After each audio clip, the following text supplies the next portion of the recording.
Espace TV, le 22h.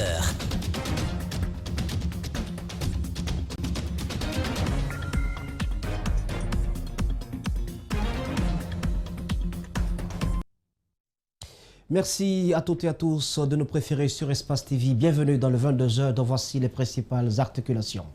Scène de violence et de vandalisme dans certains quartiers de Conakry à Moine-Guinée. La deuxième journée de l'appel à résistance lancé par le FNDC a enregistré également des morts non encore élucidés. L'administration publique a été mise à rude preuve dans les localités de Labé, Pita, Lélouman et Mamou. Retour sur les faits marquants de cette journée dans un court instant. Alors que la crise dans le secteur de l'éducation se poursuit à l'initiative du SLEG, certaines écoles de la capitale ont repris les cours. Nous parlerons de quelques écoles dans la commune de Matam. La plus lionne des radios, la radio Espace, a 12 ans de labeur, 12 ans de communion, 12 ans d'infos qui ont fait d'elle l'une des radios de référence dans la sous-région.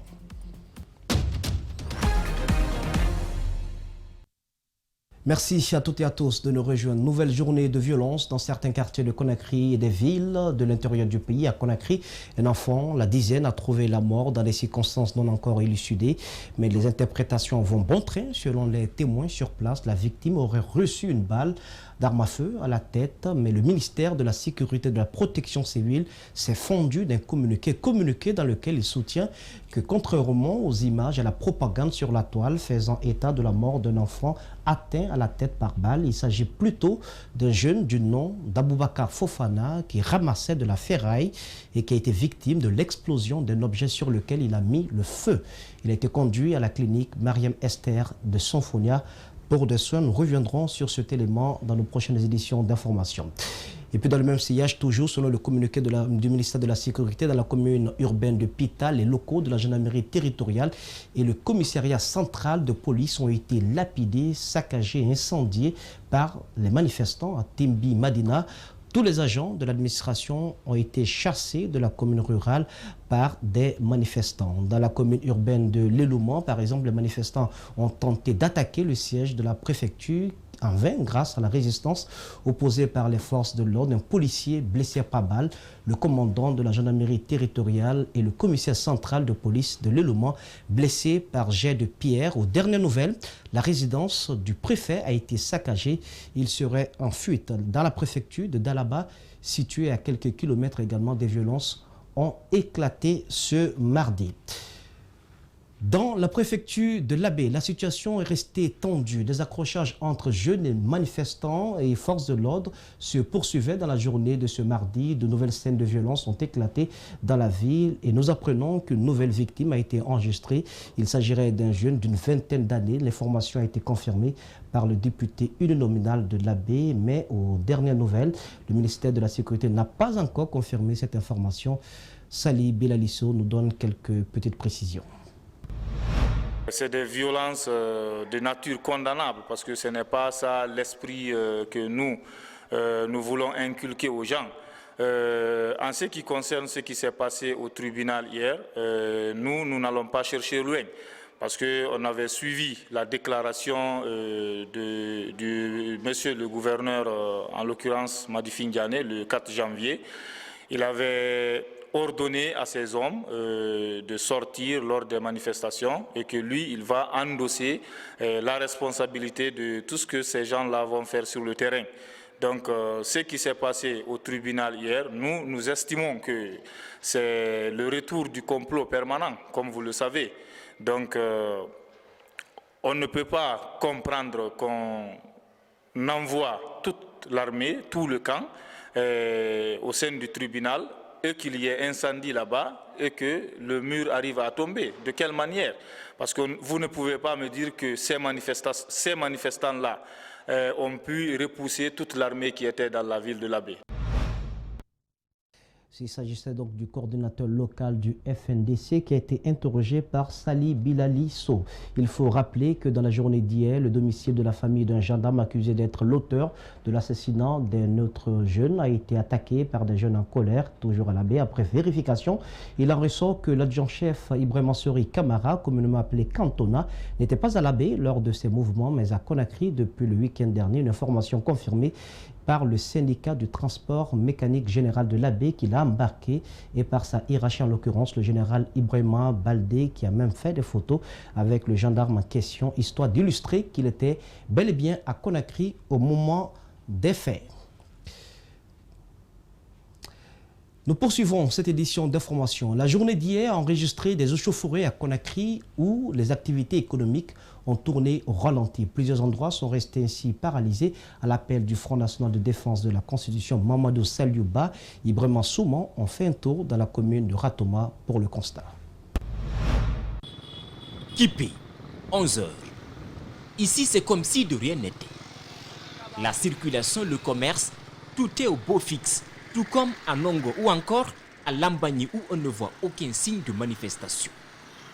Mais à quelques kilomètres de là, à Bambeto, un autre visage, celui d'une zone paralysée où quelques citoyens interpellent les politiques. On a des familles, tout est à payer ici à Conakry.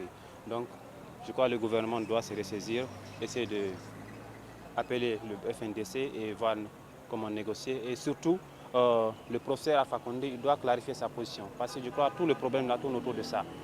Il doit clarifier sa position, dire aux Guinéens s'il sera candidat ou pas. Ce n'est pas seulement le problème de la Constitution, mais c'est le problème du troisième mandat. Ici à Bambeto, à la deuxième journée de cet appel à la résistance du FNDC, aucun pneu qui brûle. À Koloma, tout comme à Bomboli, le commerce et la circulation restent paralysés. Une présence des forces de l'ordre, un climat de méfiance. Quand il y a la militaire dehors, voilà, j'ai peur quand même quand il y a les militaires dehors parce qu'ils ne cherchent pas à distinguer qui est qui. Une fois ils descendent dans le quartier, voilà, ils attaquent tout le monde, quoi. Là, nous sommes à Wanindara. Comme montre l'image, seules quelques personnes promènent leur véhicule. Il était 10 heures. Réputée zone sinistre, ici, aucun magasin n'est ouvert. La circulation petit à petit, mais pas énormément. Nous sommes là, nous sommes assis, mais quand même ça ne va pas. Il y a un calme, mais ça ne va pas. Un calme trompeur, ici sur la route Le Prince, la situation peut dégénérer d'une minute à l'autre. Le Front national de défense de la Constitution est dans sa deuxième journée donc de résistance active contre le référendum constitutionnel. Son directeur des opérations, Ibrahima Diallo, revient sur le bilan de la journée d'hier et décline les perspectives. Mamadou Kalisso l'a interrogé. 2 morts, une dizaine de blessés par balle, une vingtaine d'arrestations, des dégâts matériels importants, notamment à l'Abbé où le tribunal a été incendié. C'est le triste bilan de la première journée de manifestation appelée par le Front national pour la défense de la Constitution. Selon ses responsables du FNDC, 28 cas de morts ont été enregistrés depuis le début des mouvements de protestation contre un projet de nouvelle constitution et un troisième mandat pour le président Alpha Condé. Ibrahima Diallo dénonce l'impunité accordée aux forces de l'ordre qui sont accusées d'être à la base de ces tueries. Nous condamnons ces morts une fois encore, nous condamnons ces assassinats bien prémédités par les services de sécurité et nous demandons aux citoyens d'être dans l'esprit de l'article 21 de la Constitution, alinéa 4, qui leur donne le droit de résister face à l'oppression. À Koza, la clinique privée qui a reçu le corps de Mamadou Sow, tué par balle, a été pulvérisée de gaz lacrymogène par les forces de l'ordre. Et des tirs de sommation ont provoqué une panique chez des médecins et proches de la victime. Une autre atteinte aux principes démocratiques. Donc hier, vous avez observé qu'à la clinique Taïbata à Koza, il y a eu des services les policiers qui sont allés s'attaquer à cette clinique parce que justement, il y avait un corps qui est déposé là. Le Front national pour la défense de la Constitution invite ses partisans à poursuivre le combat jusqu'à la satisfaction de leurs revendications. Nous allons continuer à mener le combat parce que ce n'est pas exclu que nous-mêmes nous soyons arrêtés ou que nous soyons assassinés. Mais si cela arrivait, le combat du FNDC ne doit pas s'arrêter parce que notre combat, c'est le combat de la liberté et de la dignité. Ce mardi matin, la circulation reprend timidement sur l'autoroute Le Prince. Et puis de graves accusations contre des agents des forces de l'ordre après l'incendie d'une bonne partie du marché de Koloma. Des magasins et boutiques sont partis en fumée. Plusieurs marchandises ont été réduites en cendres. Comme vous le voyez sur ces images, des éléments de la police sont pointés du doigt par les victimes. On écoute quelques-unes au micro d'Amara Alexila.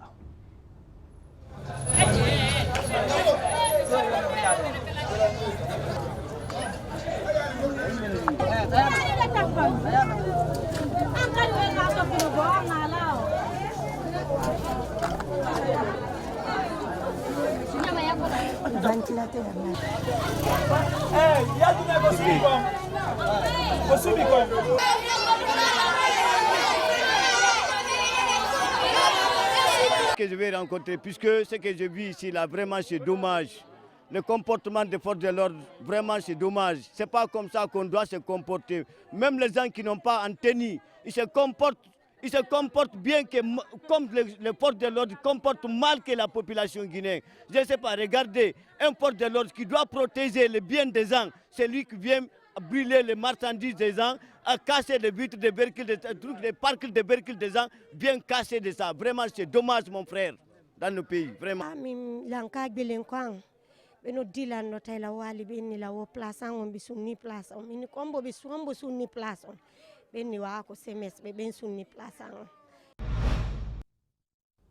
Pendant ce temps, la coalition démocratique pour la nouvelle constitution Codenok, en abrégé, a réagi aux violences enregistrées à Conakry et dans certaines préfectures de l'intérieur du pays. Domani Doré, membre de cette coalition, déplore les cas de mort et qualifie le FNDC de mouvement extrémiste. Malik Senghana Kamara, Abaka Din Kamara sont partis à sa rencontre. Dans la journée du lundi 13 janvier, la ville de Conakry a été paralysée suite à l'appel lancé par le FNDC à aller vers une désobéissance civile. Dans certains endroits de la capitale ainsi qu'à l'intérieur du pays, des incidents ont été enregistrés. À cela s'ajoutent des cas de mort. La coalition démocratique pour la nouvelle constitution regrette ces incidents et réagit. Je continue à penser que le FNDC devrait revoir sa démarche. Mais ce qui me rassure, c'est que les populations, en dehors de la psychose que ça a suscité, n'ont pas suivi ce mot d'ordre de pagaille qu'a voulu installer l'opposition. Et donc, je continue également à rassurer les Guinéens qu'au niveau, en tout cas, de la Codenok, nous pensons que la démocratie n'a de sens que si nous donnons force aux urnes afin de préserver davantage de vie, de préserver un climat social qui permet le développement que nous souhaitons tous, parce qu'en dehors de ce que nous appelons faire de la politique, au fond, c'est vraiment apporter le meilleur aux Guinéens. Alors que le chef de file de l'opposition se félicite de la réussite de cette première journée appelée résistance active, Domani Doré rappelle que l'histoire retiendra de l'ajustement de chaque acteur. Pour eux, quand il y a des morts, ça réussit. Pour eux, quand nous enregistrons des dégâts, ça réussit. Je continue à penser que le peuple est seul, en tout cas juge de nos différents agissements. Et c'est encore la preuve pour laquelle le peuple de Guinée, lorsqu'elle est appelée à aller exprimer le suffrage universel conformément à la démocratie, nous enregistrons toujours un échec de l'opposition. Les dégâts enregistrés à l'Abbé et dans d'autres endroits du pays ne surprennent pas l'ex-ministre des Sports. Elle pense que ce sont des localités acquises à la cause de l'opposition. Par ailleurs, Domani Doré félicite les forces de sécurité qui font preuve de professionnalisme dans leurs interventions. Je voulais certainement ne pas passer sur l'occasion de féliciter les forces de sécurité qui ont quand même maintenu un climat d'encadrement qui a permis que nous n'ayons pas justement cette chienlit installée qui a voulu l'opposition. Oui, il y a eu des dégâts, surtout à l'Abbé, mais ce sont des endroits où habituellement l'opposition a la capacité de mobiliser. Pendant que le Front national pour la défense de la Constitution manifeste pour empêcher l'adoption d'une nouvelle Constitution, la Codenok, elle, demande à l'État de renforcer la sécurité des citoyens en toute quiétude. Pour que chaque citoyen, qu'importe son camp politique, de l'opposition ou de la mouvance, puisse en tout cas jouir de ces libertés qui consistent à pouvoir circuler librement. On n'est pas contre le fait que d'autres estiment qu'il faut créer la pagaille. Mais lorsque vous êtes en train de tenter de le faire, il faut vous rappeler que votre liberté s'arrête là où commence celle des autres. Les cours ont partiellement repris dans certains établissements scolaires de Conakry malgré le maintien de la grève déclenchée par le syndicat libre des enseignants et chercheurs de Guinée. Dans la commune de Matam, de nombreux élèves ont repris le chemin des classes. C'est le cas du lycée Bonfi et de l'école primaire Koléa Centre. Mohamed Valek Touré. Si la grève lancée par le syndicat libre des enseignants et chercheurs de Guinée est observée dans certaines régions du pays, c'est le contraire dans d'autres établissements de la capitale. Au lycée Bonfils ce matin, élèves et enseignants ont répondu présents. Des salles de classe sont archi-combles, les encadreurs motivés. Si on va en grève, au fur et à mesure, le président de la République est prêt pour augmenter. Mais on va voir quoi. On doit venir, ce que le président de la République a dit concernant en matière de salaire, on va voir d'abord ce qui va se passer. Mais si on va en grève, au fur et à mesure, le président a déjà décidé d'augmenter. On va voir quoi. La grève des enseignants appelée par le SLEG, si elle a perturbé les cours depuis jeudi dernier, ce mardi matin, c'est toute une autre image qui se présente. Les élèves dans cet établissement se disent décidés à bien suivre les cours, malgré les risques. Cette grève, ça ne nous arrange pas, mais dans notre école, quand même, nous, on ne voit pas de pagaille. Nous voyons que ici, les élèves sont motivés pour venir étudier depuis que la grève a commencé. Et les élèves sont là, répondent présents. Et les professeurs aussi nous assistent. Le groupe d'Abakar Souma dans cette grève réclame à l'État 8 millions de francs guinéens comme salaire de base. À cela s'ajoute l'intégration des enseignants contractuels à la fonction publique. Le même constat est fait dans cette autre école primaire de la commune de Matam. Nous sommes là pour étudier et nos enseignants sont là, les professeurs sont là, il n'y a pas de problème. Tous les professeurs sont présents. Rien ne peut empêcher les cours au lycée Bonfils. Nous avons reçu des gens, des enseignants, qui ont venu jeter les cailloux. Mais grâce aux élèves, on a pris la main. Hier, lundi 13 janvier, un couloir de négociation entre le gouvernement et le syndicat libre des enseignants et chercheurs de Guinée a été ouvert au ministère de la fonction publique. Mais dès l'ouverture des débats, le SLEG a posé une condition qui est la libération des enseignants arrêtés la semaine dernière. Sur un tout autre plan, il y a de cela 12 ans, Nesser Radio Espace, 12 ans d'abnégation, 12 ans de dévouement pour la cause de la République, 12 ans de sacrifice, que de chemin parcouru. Elle s'est imposée au fil des années pour devenir la radio la plus écoutée en Guinée et l'une des références de la sous-région.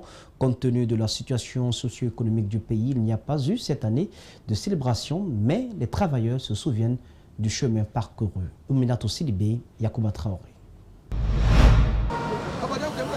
Il y a 12 ans, la radio Espace faisait son entrée dans le paysage médiatique guinéen. Comme tout projet, les débuts n'ont pas été faciles. Mais avec le concours d'une équipe dynamique d'animateurs, de journalistes et de techniciens, le médium a su se frayer un chemin. C'est une occasion pour moi de rendre un hommage appuyé à Lamine pour avoir créé cette boîte, non pas pour moi, mais pour tout le peuple guinéen, mais pour ce que j'ai appris auprès de lui.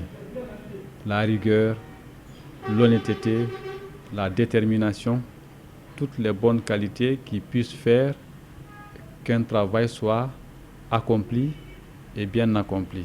Prince Diallo est l'un des premiers employés de la radio. Après plus d'une décennie au service de l'entreprise, il garde toujours l'envie de continuer. Et on a démarré cette radio au nombre de 5. Donc les autres sont venus un peu après, c'est les Tunkara, c'est les Campos, c'est les Kevin Boa. Moi, c'est en tout cas une conviction qui me garde jusqu'à présent ici. Je me dis, le meilleur peut arriver demain. Si vous prenez depuis 13 ans pour nous, le bilan, je vais dire, il reste positif. À peine lancée, la radio par le truchement des émissions et de grandes écoutes comme MLA ou encore Espace VIP a su tout de suite conquérir les cœurs. C'est une radio qui regorge au moins les poids lourds de la chaîne médiatique du pays parce que nous trouvons des journalistes qui sont très compétents. Vraiment, c'est une joie. Que Dieu fasse que vous fassiez plus de 100 ans en Guinée. Espace FM est aujourd'hui, comme le dit son géniteur, la mère qui a donné naissance à Adafo Média, une puissante entreprise de presse qui compte outre les antennes régionales d'Espace, Suite FM, Espace TV, Kalak Radio, Kalak TV, La Recente. Le procès du massacre du 28 septembre doit se tenir au mois de juin prochain. Le ministre de la Justice l'a rappelé en conférence de presse la semaine dernière. Des victimes et observateurs s'interrogent sur le respect de cette date, surtout quand on sait que la pose de la première pierre devant abriter l'édifice a eu lieu hier lundi à la cour d'appel. Autre question majeure, la formation des magistrats qui doivent conduire les travaux de l'audience. Toutefois, les autorités rassurent et promettent une justice équitable. Djibril Ba, Mohamed Al-Hussein Kamara. Dans quelques mois se dressera ici un bâtiment devant accueillir le tribunal spécial pour les massacres du 28 septembre 2009.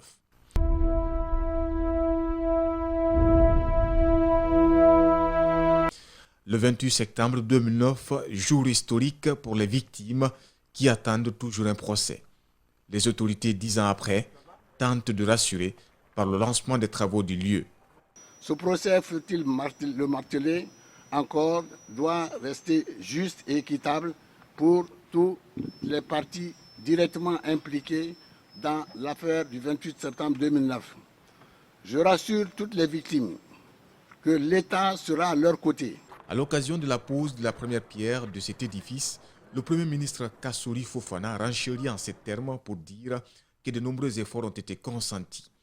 Cet ouvrage, une fois construit, sera selon lui l'épilogue d'une impunité qui a pris ses racines dans le pays. Mesdames, Messieurs, cet édifice qui va abriter ce procès de grande portée dans notre pays restera un symbole, où nous le voulons un symbole durable de la lutte contre l'impunité en Guinée. Je rappelle que le gouvernement s'est engagé à organiser ce procès dans le respect des règles pratiques de droit reconnues en la matière. Sur le site, des ouvriers s'activent, des projecteurs aménagés pour eux pour travailler la nuit. Le bâtiment doit être achevé dans les conditions normales dans un délai contractuel de 12 mois. Alors le bâtiment proprement dit, c'est comme je vous le dis en soi, c'est un bâtiment d'envergure assez imposant. Vous voyez bien la superficie du terrain. Donc c'est un bâtiment de 1365 m² bâti avec un rez-de-chaussée qui comportera des locaux de part et d'autre au niveau des côtés latéraux. Donc des salles de magistrats, des locaux des bureaux des avocats, des salles VIP. Une salle d'audience est prévue au rez-de-chaussée, une petite salle d'audience, et une grande salle d'audience prévue, la salle d'audience officielle, qui est prévue sur toute la dalle, au moins à 90% de la dalle en R+1. 25 milliards de francs guinéens est ce montant substantiel et une partie du budget qui va couvrir le bon déroulement des audiences criminelles, a indiqué le Premier ministre. Dans le même registre, le président de la Cour suprême fustige le temps mis pour la tenue du procès, la lenteur des procédures judiciaires, des attitudes de certains magistrats et les conflits personnels. C'est à la faveur de la présentation ce mardi des vœux du nouvel an à son institution. Il est au micro de Djibril Ba. Il est souhaitable, maintenant que l'augmentation du nombre de magistrats le favorise, que les conseillers et les avocats généraux adoptent un comportement un certain empressement qui imprime une dynamique de célérité aux procédures. Chers collègues, j'attache un prix particulièrement élevé à l'observation des vertus que je viens de succinctement exposer. J'espère que la nouvelle année renforcera en chacun la volonté d'être à la hauteur des valeurs éthiques et des règles déontologiques attachées aux différentes fonctions de magistrat et de greffier à la Cour suprême. J'espère de tout cœur que chacun œuvrera sur lui-même avec constance pour m'éviter l'exercice des attributions répressives en matière disciplinaire que le statut des magistrats et la loi organique 03 du 23 février 2017 confèrent au premier président de la Cour suprême. Je me suis longuement adressé aux magistrats. Je voudrais à présent tourner mes pensées chaleureuses vers les greffiers et les autres collaborateurs pour leur exprimer les mêmes vœux et les mêmes pensées de solidarité et d'affection sincère. Les décisions des magistrats perdent toute validité sans la précieuse collaboration des greffiers, dont la fonction importante est d'assister le magistrat et de conférer authenticité aux actes procéduraux accomplis par les juges. Un transformateur a explosé hier à la tannerie tout près de la centrale. Le bruit a provoqué une panique chez les riverains et a plongé le secteur dans le noir. Les témoins accusent l'électricité de Guinée de manque d'anticipation. Mamadou Sadio Baldé commente les images d'Amara Alexila. Les passants ont tout d'abord entendu un bruit inhabituel sur le transformateur. Certains auraient eu le temps d'alerter les techniciens non loin de là. Une réponse négative avait été apportée, explique ce citoyen. Depuis 20 heures, le transport faisait un gros bruit. On dirait quand un camion est de passage. Est-ce que vous voyez?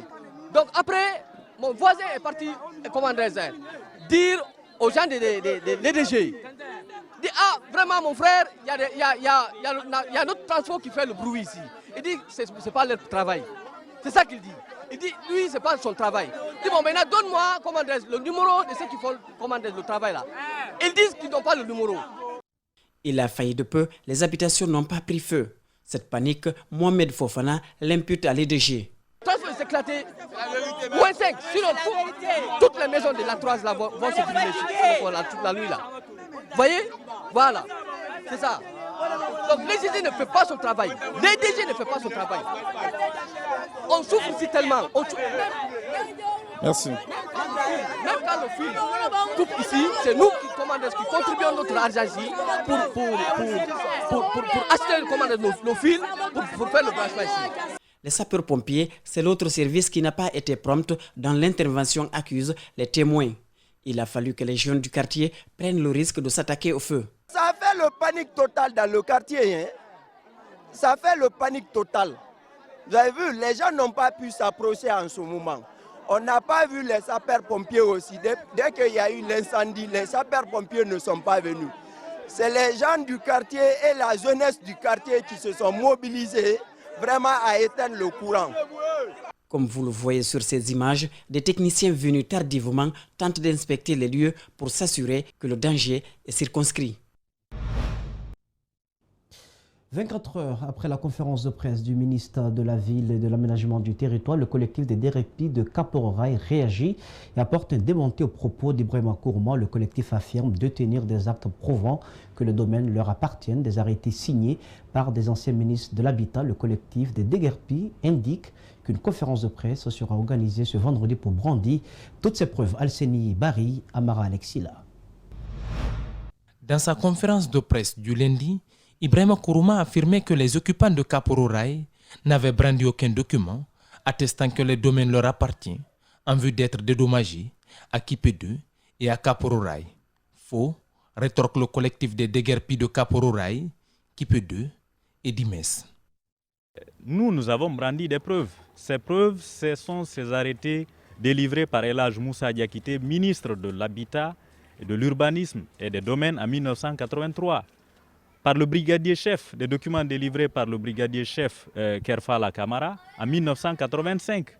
On ne peut être plus clair que ça. Et donc, toutes ces preuves-là existent. Malheureusement, il n'est pas venu vers nous. Évoquant la question de la plainte du collectif devant la Cour de justice de la CEDEAO, Ibrahima Kourma déclare ceci. Au niveau de la CEDEAO, les prétendues victimes ont été déboutés. Ça aussi, il faut le dire. Parce que, de façon légale, rien ne prouvait qu'ils avaient droit à y être. Cette version du ministre est contestée par les membres du collectif qui apportent des précisions. La Cour a programmé la prochaine audience au 24 mars 2020. Nous attendons fin janvier ou début février un transport judiciaire sur les lieux pour que les juges quittent leur bureau à Abuja pour venir constater les dégâts que Ibrahima Kourma et Alpha Condé ont fait sur le terrain. Donc tout ce qu'ils racontent là, ce sont des balivernes, ce sont des histoires sans fondement. Aucune victime de 98 et de 2019 n'a reçu aucun franc de la part de l'État et nous le défions de montrer les preuves s'il en a. Puis, lors de ces démolitions, la zone de Kipé 2 était déjà en procès avec l'État.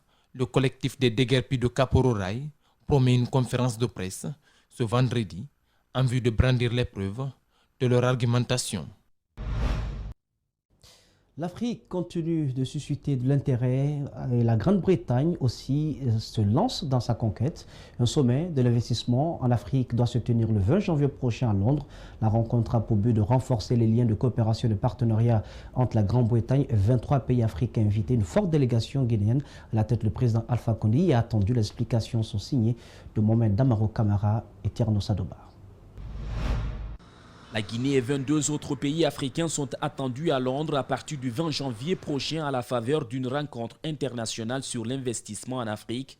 La Grande-Bretagne se prépare pour le Brexit et veut à cet effet construire son futur avec le continent africain. Il ne s'agit pas d'une conquête, mais plutôt de renforcer et d'élargir nos relations commerciales avec l'Afrique, qui dispose d'un potentiel économique conséquent. Donc, pour nous, plus spécifiquement pour la Guinée, il s'agit d'accroître les investissements britanniques dans d'autres secteurs, comme l'industrie, la transformation et l'innovation. Et le cas du Royaume-Uni est spécifique, car nous préparons l'après-Brexit.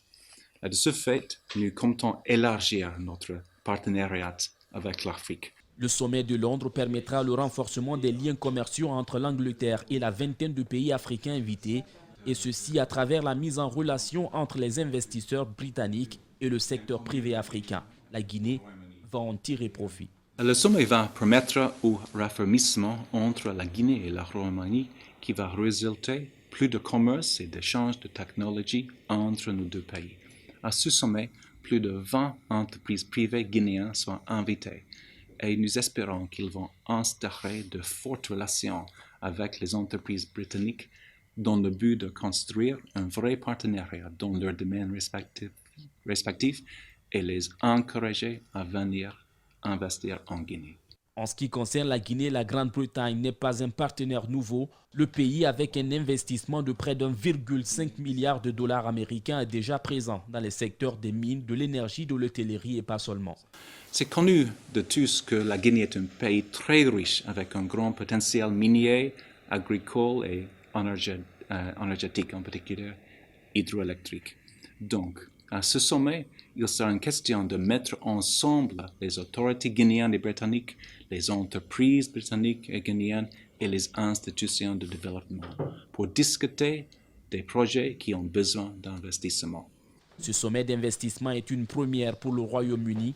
Selon l'ambassadeur, il contribuera à mettre en place de meilleures politiques et procédures pour inciter les entreprises britanniques à investir en Afrique. Voilà, mesdames et messieurs, c'est ainsi que nous nous quittons compte de cette édition d'information. Merci de votre aimable attention. Merci aux équipes techniques et rédactionnelles. À demain pour un autre point sur l'actualité. Bonsoir.